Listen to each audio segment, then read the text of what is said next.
Hey everyone, Crash of Crash Customs, Lake Havasu, Arizona, 1968, Oldsmobile, 442, numbers matching factory 4-speed car, original owner.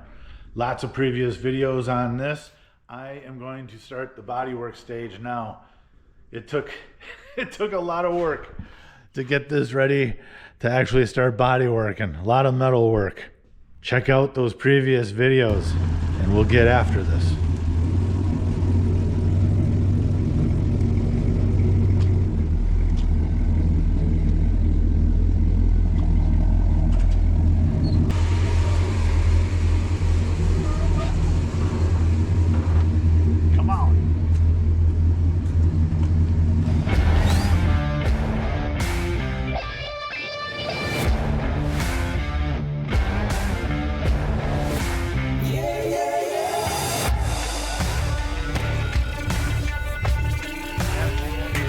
Videos, a lot of this is done already. Like I said, there was a ton of metal work that we had to do. Check those out. Trunk is done to factory specs. This is a restoration. Inside is done. Lizard skin, heat and sound deadener everywhere. Firewall is done. Satin black with a just black with a satin clear coat, and the floor pans are done. All taped off, keeping things nice and clean and protected. Right now, this quarter panel and the other quarter panel have been replaced. This still has the E-coat on it from the factory. I need to take the E-coat off, make sure the metal is clean underneath. A lot of times they just E-coat over whatever's there, sometimes surface rust, right? So I'm gonna sand that stuff off and start body working this.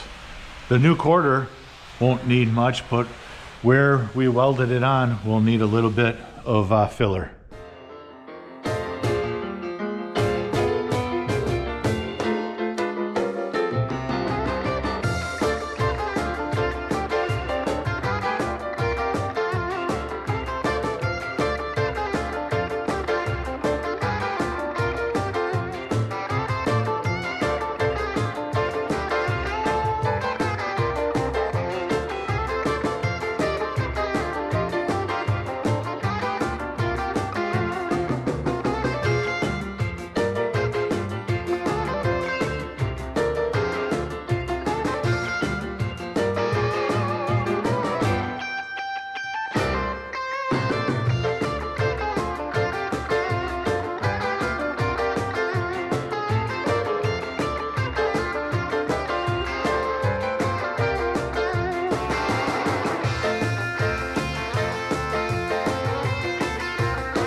Taped off. I wanted the inside protected from overspray and even more dust from sanding, right? Because that is finished in lizard skin. Back window taped. Trunk, obviously I taped that. That is finished from the last video. And this quarter is cleared off of the E-coat. Bare metal everywhere where it needs to be. And I started doing roughing in first part of the bodywork. That's in 40 grit right there. I'm gonna keep going around the perimeter where it was welded on and get this thing ready for primer. I'll do the body work on this side, rotate to the other side, keep hammering away on that. Been making a solid dusty mess over here. Everything is pretty much, I call it roughed in. This is sanded to 40 grit. So obviously I go over this again with like a 120, get those sanding scratches out along the tail lights here and driver's side. It's dusty. I clear that off a little bit. Should have air hosed it before I grabbed the camera. So this is getting super close to priming, right? And finally, I put some wrenches on that frame. Front suspension is just about done. Really don't take much. Control arms and brakes and spindles. Got to do the sway bar, steering box, and steering linkage, right? But disc brakes all set up. Keep rolling on this and the body work so I can get this rolling and put the body back on here.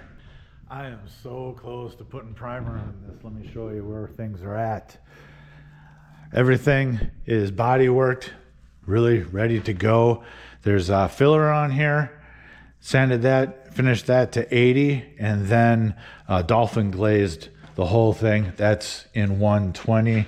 You can see here, it's thin, very thin, just how you want it. You want as little as possible on there. Weak kitchen magnet.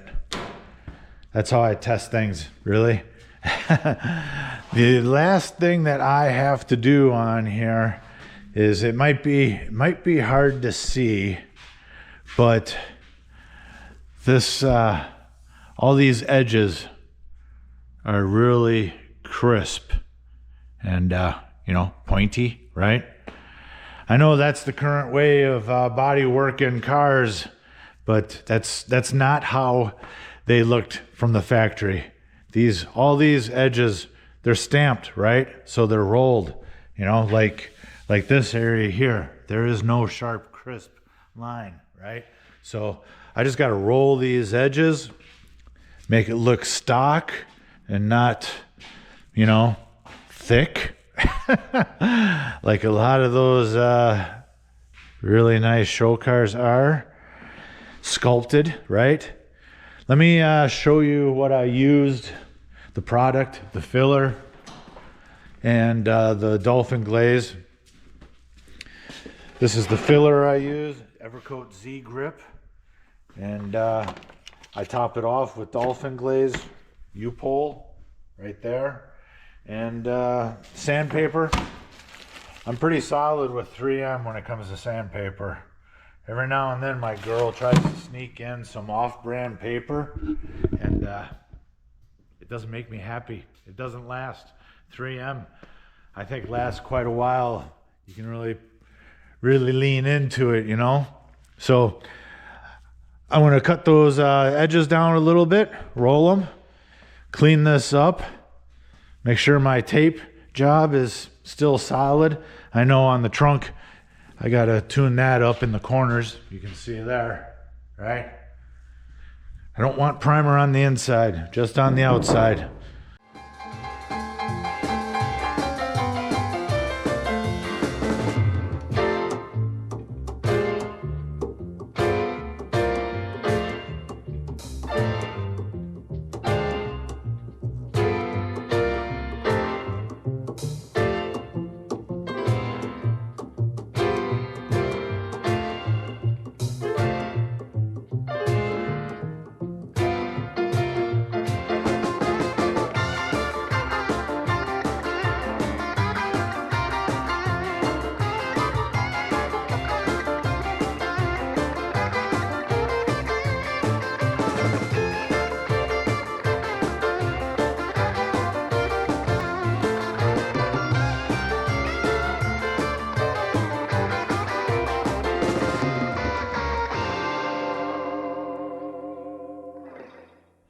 First round of primer is on. I did 2 coats of sealer on the quarter panels and 3 coats of feather fill on the whole car, right? It, look at that. I mean, it looks right on. It looks right on, but I know when I take a block to it, it's gonna need some block sanding. They always do on the first round at least, right? I'll show you that when I get that far. Top of the dash, I like to have that nice and smooth and straight. When you're in the driver's seat looking out, that's the first thing you see. You want a straight dash, right? And let's see, driver's side. You can see the way the light is hitting that. It looks really good. Maybe right here is a little. Anyways, I'll show you all when I do the first block on this and reprime. There'll be some highs and lows for sure. But let me show you what I used. This is Evercoat Feather Fill Buff color. I like to match the color of the feather fill to the color of the car, which is, you're not going to get obviously an exact match because they only have 3 colors. They got buff, medium, light gray, same thing, and black, right? So that car is going to be a factory metallic green, and I think the buff color, the brighter color, is going to get the green to pop just a little bit more. So right here's the buff G2 feather fill. I sealed it up with this matrix sealer here. Seems to be a good product. It really don't matter. It's just sealer. You're not blocking sealer. You're blocking the feather fill. And I shot it through my SADA 2.0 tip. You don't need a SADA for primer. I would just get a cheap gun for blasting primer through it because eventually it gets used up, and all you're doing is trying to pour on as much primer as possible. This is going to be it for this video. I'm going to be blocking this and putting the chassis back together so I can get the body back on it and the doors and the fenders and start blocking everything as one whole assembly.